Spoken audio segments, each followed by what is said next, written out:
2:30. And you're live. Oh! Alrighty! Welcome back. It's not 2 o'clock, it's 2:30.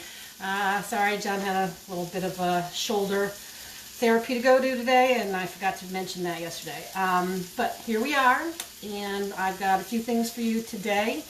It's Tarts Tarts Tarts, but not really, because I got a couple other things too. So I'm just kind of going around looking at what I had and what I could make for today. And one thing I had was some leftover dough from the gallettes that we made the other day. So I was going to make a little caramelized onion tart. I also was poking around in my refrigerator, and I found some of this blueberry jam that I made last summer. Not my refrigerator, my pantry. And so I turned that into a filling for Pop Tarts. So we're going to make Pop Tarts because I had this dough in the freezer from Christmas cookie dough from last year, and I never got around to making all of it. And this is the Christmas cookie dough right there on that piece of paper there. Then I put together a bread today that is cottage cheese and dill bread. Now this recipe is from the 1970s. This goes way back, but it is one of my favorites. And I didn't have the dill, so I did it with the scallions that were out in the yard. But this has risen today, and you could see, like, when you poke it, it's coming back. So that tells me that it's done. So I'm just going to punch that down in the middle, and this is the best smell in the whole wide world. And I'm going to activate it again with a little bit of kneading. You guys have seen me do this plenty of times throughout all this. And I'm going to get it ready to go in my loaf pan here. It feels a little bit big for this loaf, so I'm going to take some off and maybe make some rolls or find another pan. Because I just want that to be halfway full. About like that. And then it's going to double swoop again. So this is, I'm still using a starter from 10 days ago. I don't remember when we started this. And then, so you see, it's like halfway full in the pan. It's going to rise up double by covering it and putting it on the warm oven, and that's going to be a great sandwich bread that we're going to have later in the week. I'll just warm this after we're done on camera here today. Okay, so the next thing I want to do is make these tarts, these onion tarts, and if you want to go ahead and show down there, that's what they came out like. And that would be really great to have with like a soup, if you did a real quick soup, or to have alongside a salad. So those were cooked at 450 for 25 to 30 minutes. And how I started this was I just sliced up an onion, and I'll bring it over here. I just sliced up an onion and caramelized it in the pan. And then I took these little round pieces of dough, flattened them out, little pizzas, tiny pizzas, little tarts. It's not really pizza dough, it was a tart dough that we made. So I took that to the pan.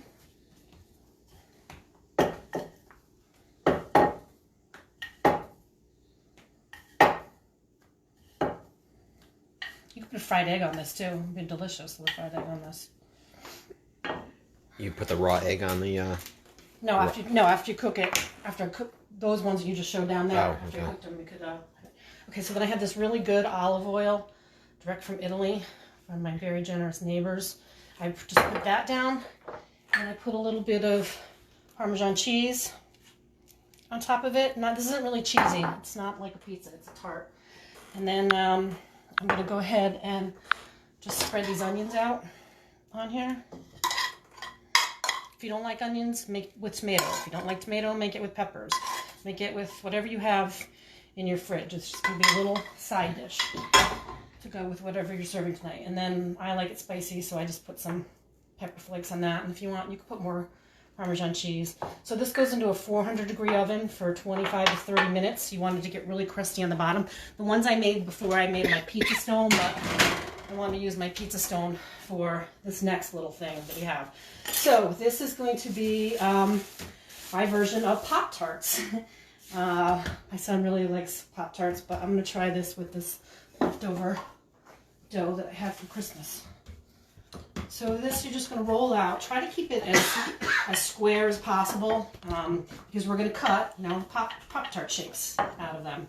And you want it to get pretty thin too because it's going to be two pieces of pastry sandwiched together you know, with that jam. So I just want to mention with the jam, what I did was I scooped it out of the jar and I put it in a saucepan and I brought it to a boil because I wanted to thicken it a little bit more. So all I did was I mixed up some cornstarch, a little bit of water, and when it came to a boil, I put it in and stirred it, and so now it's just a little thicker. It's a little thicker than jam, so it has that, it's going to have that center of, you know, Pop-Tart isn't like really jelly that falls out on you. Okay, so get it as square as you can and as even as you can so that everything bakes at the same time. All right, so then all you're going to do is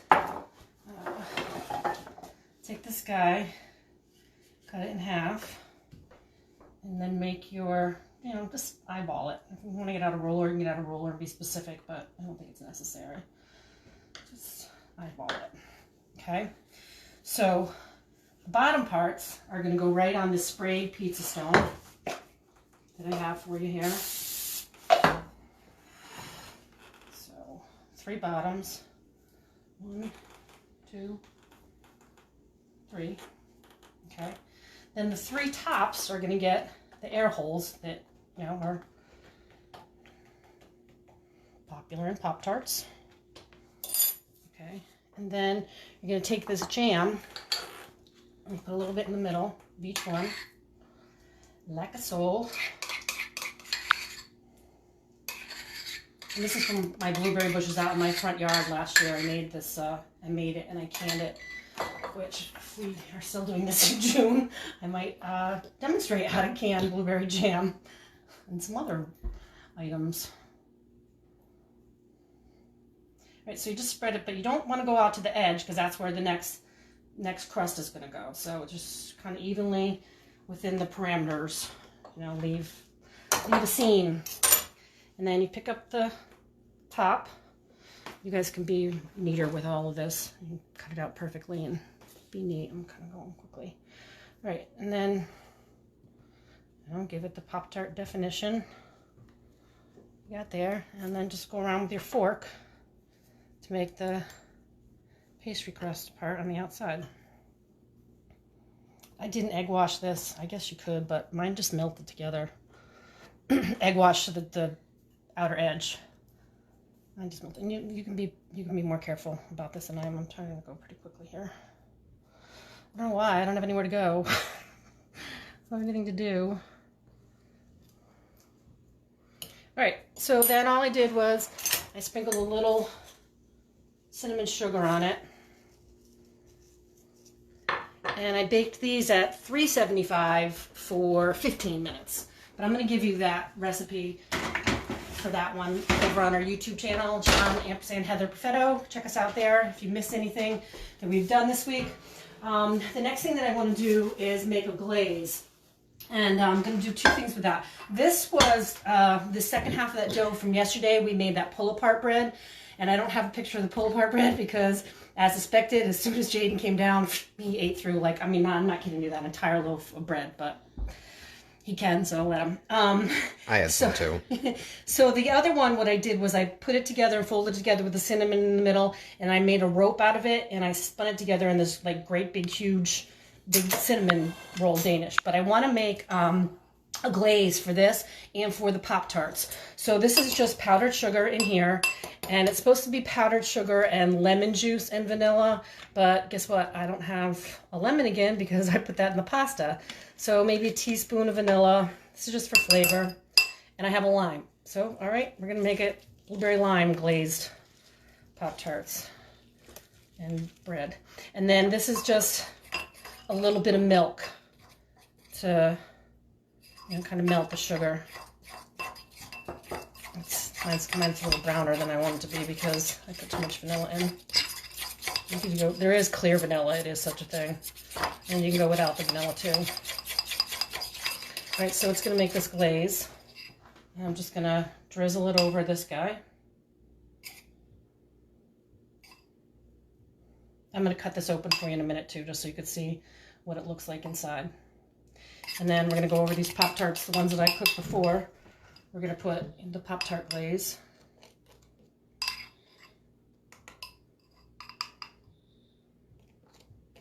You can put as little or as much as you want. And then this will dry in a minute or two. It'll form a shell. And then just for fun, I had these sprinkles. So I'm going to put those on there too. And that is my version of Pop Tart.